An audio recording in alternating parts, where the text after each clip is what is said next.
Alrighty, so here I am in the ISA. I'm just on the homepage right now, and I'm using the academic internship program as my just as my demo unit. I'm in our QA environment right now, so this won't affect anything on production. But the features that I'm showing you are all live right now. So the ones that I want to share with you are located over here on the left under the Manage Groups dropdown. You'll see those there, as well as the custom messages item. And then I'll show you how these interact with the annual schedule builder, the quarterly schedule builder, and the instructional scheduling preferences. So first things first, instructor groups. All these groups are pretty simple to manage, and so this might actually be a pretty short demo, but I created group 1 and just assigned myself to it. It's really easy to create a new group. You just hit this blue button, create new instructor group. You could call it instructors with beards, and then put a little description in there. It could be whatever you want. I'm just going to put some dummy text in, and then you can type in whoever you want on the instructor side. Oh, it's not coming up here. There we go. Just put something in there. Put a couple folks in there, just that I've got some data to work with.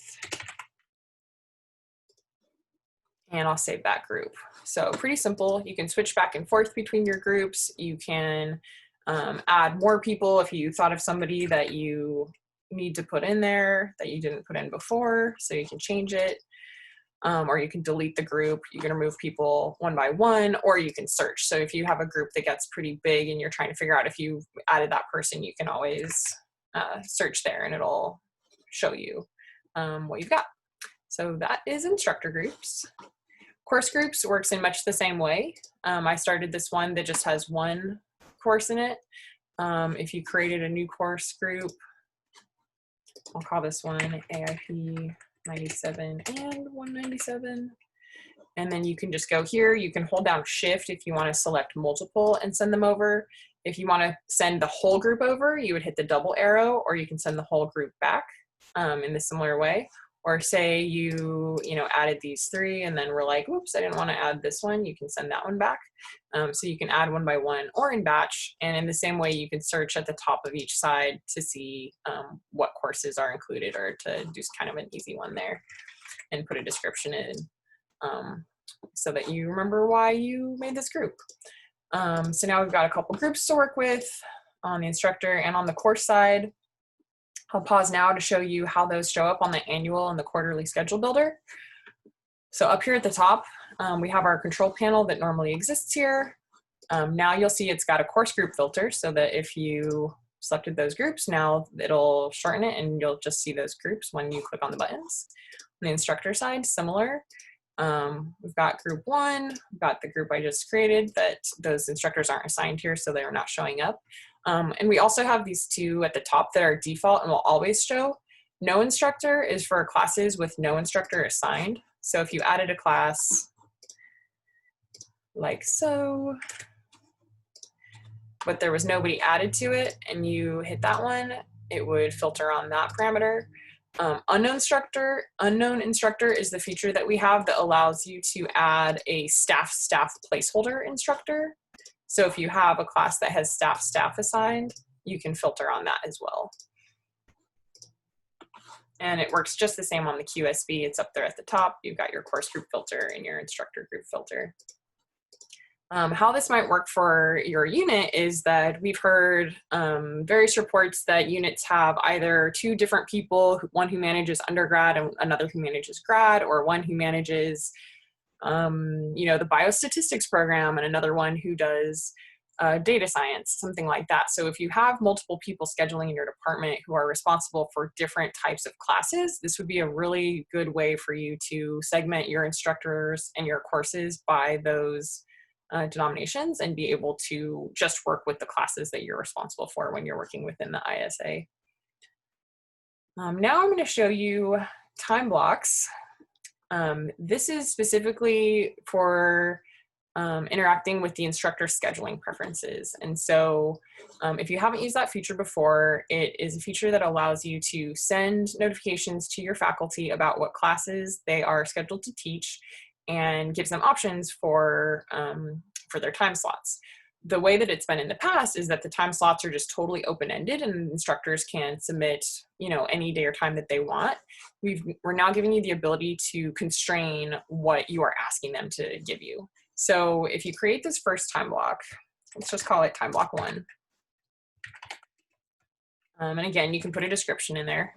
That description's for you. It's just here in the administrative interface. This instructions for the instructor, though, this will show up to the instructor. So say you are doing time blocks for lab classes and you have some specific instructions about how lab classes work. You could put that in there. This will show up to the instructor on their screen. And then you've got some options down here. The first option says instructors may only submit free-form responses, and it's got this toggle box. If you toggle that to yes, it's not going to give them specific days and times. It's only going to give them a open text form for them to just free write in whatever they want. So that's still an option there. But if you don't want that and you want to use the other features, you can constrain how many submissions they are going to give you. So you could tell them, I want at least 3, but no more than 5 of these options. And then you populate the days and times. If you want to start completely from scratch, you can. You can go in here and pick the days and times that you want and just put in, whatever that's going to look like. Or if you want, you can add from another time block. You by default have standard teaching times populated. So say you wanted them to have the option of all standard teaching times, but you don't ask your faculty to, you don't ask your faculty to teach in the lunch hour. So you take 12 to noon out of there. You can select, whatever makes sense for your unit here. The Monday, Wednesday, Friday show up at the top. The Tuesday, Thursday are at the bottom. But you could add as many as you want. And then when you add them, it shows you all of the time blocks that you have. And here's my goofy one at the top that I'm just going to delete like that. So you can pick and choose and then save. And now this is your time block. And then once you're in the time block main menu again, it will show you a description here, kind of a little summary, so that you can just get a quick glance of what you're looking at. And of course, you can go in and you can edit it whenever you want or delete it. So the next feature is custom messages.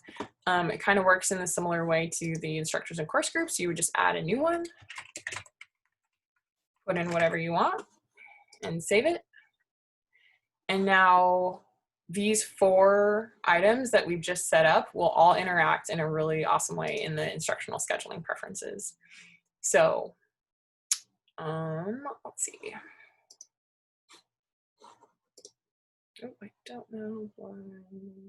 Oh, it's because I'm on winter quarter. So if I go to fall quarter, I've got my classes that I've set up. I've got the instructors there. It's still going to warn me here at the top about my overall settings. So these overall settings are where you set the deadline and so, set whether your submission period is open or closed. So I'm going to go ahead and edit that so that the deadline is, let's say next Friday, and submissions are open. Now you can see that everybody's status is not responded and the validity says valid, and it's because we haven't sent them anything. So our database is just saying like, there are no problems here, but their ISPs are not visible and they're just set at the default time block, which is standard teaching times. You can go in and edit this person by person if you want to. You could say, oops, that's not what I wanted to do, sorry. Back to preferences list. You can set their status individually and set their time block individually if you so choose. This summary here at the bottom is what they will have submitted, and since nobody has submitted anything yet, it's still blank. If you want to edit this instructor's information as if you were masquerading as them, you could edit their preferences, and this is the screen. This is actually what the instructor will be seeing. So the important notes at the top, these are coming from the ISP settings that previously existed. There's kind of a note that applies to every single one. This blue box here is the specific instructions that you put in your time block. And then you can see here it says, please input no less than 3 and no more than 5 preferences. And so you'd go in here, they would see their selections that are populated from the list that you created, and they would go in and start entering their ISPs. Say they enter 2 of the same ISP. Well, now it's going to give them this warning that says this choice has been selected more than once. If you want no less than 3, no more than 5, you don't want them to enter 3 to 5 of the exact same time. So it's going to not let them submit if they've just selected the same time over and over again. So they have to go in and choose a different time for it to allow them to submit.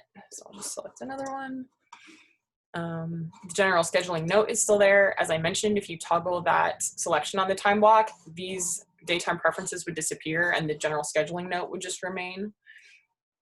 You've still got out of class exams as before and classroom detail requests as before, and they would finalize their preferences as before.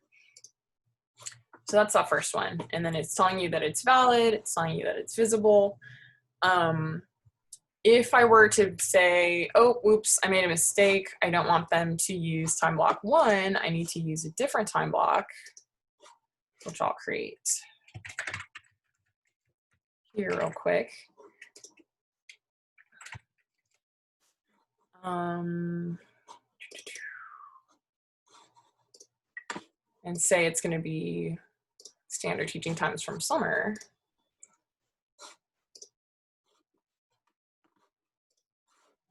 If I go back to my instructor preferences and I change what time block is being used here, it's now going to tell me none of these preferences are valid because they don't match with the new time block you selected. It's going to complain to you on your side that these time blocks are not valid. The instructor most likely has signed in, sent you their time block, or sent you their ISP preferences and then closed it and hasn't thought about it again. It's not going to warn them or nag them about this. What you need to do is you need to send them a new notification about it so that they know to go back in and edit their preferences. Or, you know, you could call them or do whatever you need to do to get the new information. And so now I will show you how notifications work in this new guy. So whether you want to send a notification to a single person or to a batch of people, you would select their entry, hit the batch edit and notification option. Since we're working in batch now, you're actually going to walk through those same settings, assuming, you know, if you're using this, you probably want them to be able to view their ISP. So you'd hit that yes. You would pick the time block you want. If you've already assigned each person an individual time block, you would select do not update time blocks because you would want them to keep the time block you already assigned. But if you wanted to change them all to the same thing, you could do that at this step. And if you wanted to, you could be done right then. But if you'd want to continue on and send notifications, you would toggle the notification option to yes. This information at the top is populated from your ISP settings that already exist. You would put in a subject line, and now your custom messages show up here. And as always, it will populate the template into there, but then you could, you know, add additional text if you need to. It'll preview the email, show you who the recipients are, and you're good to go. And I can't send those actual notifications and don't want to because I'm on QA and I don't want those instructors to get bogus messages. But once those are sent, you would have the visibility switch to yes here. The time block would switch to the time block you selected. And as the responses trickled in, you would see them and you would see whether they're valid or not. So yeah, those are the new ISP, workflow. That is all the new functionality we have to show. So now I will go over to the chat and see if you guys have anything, any questions. There we go. The first question is there a limit to how many groups one can create? Do the same features work in the summer session schedule builder? I don't think that there's a limit to how many groups that somebody can create. There's no like artificial limit. Obviously at a certain point, your screen is going to start filling up and it might get pretty unwieldy to manage the number of groups that you have, but there isn't anything that would be limiting the number of groups that you have. And I forgot to mention, but yes, the same course group and instructor group filters do appear in the summer session schedule builder. And can be used, and the ISPs can be used for summer in the same way that they're used for all the regular terms. Next question, can this be used for discussion sections led by undergrad classes, TimeBlocks? Right now, the ISA is geared toward the primary instructor. You could use it for discussion sections, but IAs don't have access to the ISA right now. So I know that Stephen Hamilton's system has the TAs and IAs, and we kind of have a backlogged request to be able to connect this to that system. But right now we just have it intended for the primary instructor's use.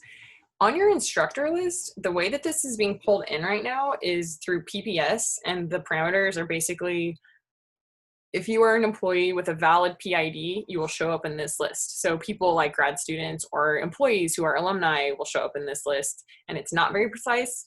We are, in the near future, going to be refactoring how this list is pulled in via UC Path. And that might be a good time to investigate how TAs and IAs could also be pulled in. But unfortunately, we don't have like a really great answer for that right now. Next question. Once instructors submit their ISPs, is there now or plans to make these available to export rather than be only viewable one course at a time? Yes, this has been such a struggle. For the last year, we have been trying to get all of our information into Cognos so that you guys can do things like download all of your ISP information in one block. This is kind of on a different path than the main features, but just to give you a brief update, our information is in Cognos.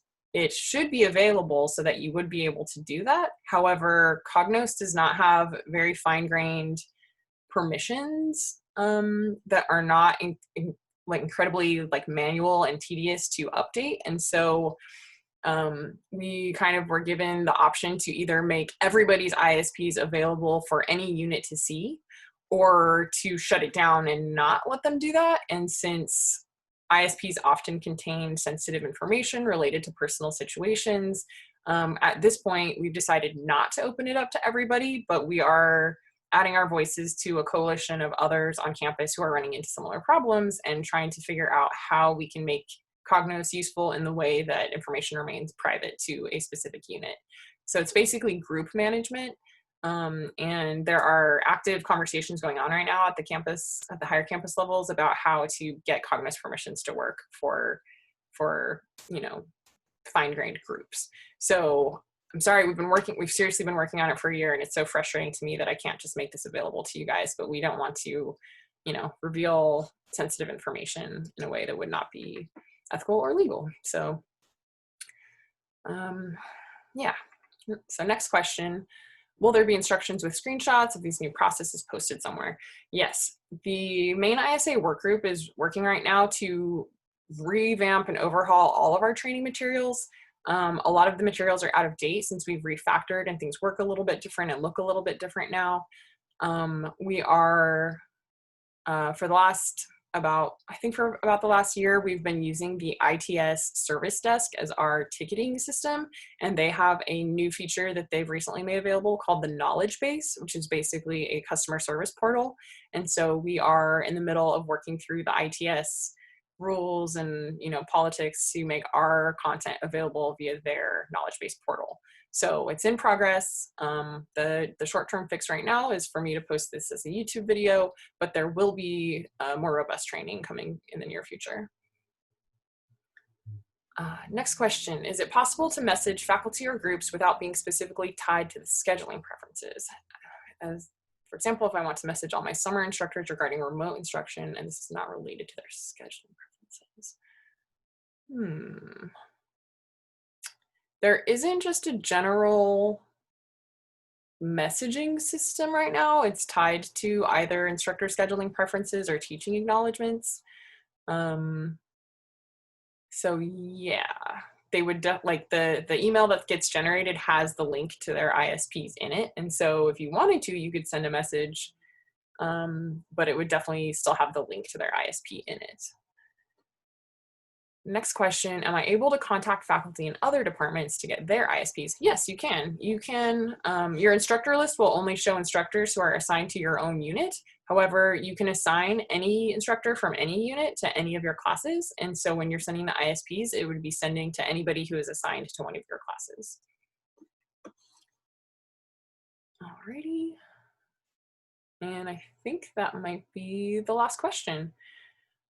So I'll stay on for just a couple more minutes in case anybody else has questions, but in the meantime, thank you so much for joining, and I hope this was helpful. And like I said, if you do want some more one-on-one instruction, or want to learn more about how the other features work, feel free to reach out, and I'd be happy to schedule a sit down with you over Zoom. So yeah, thank you all so much.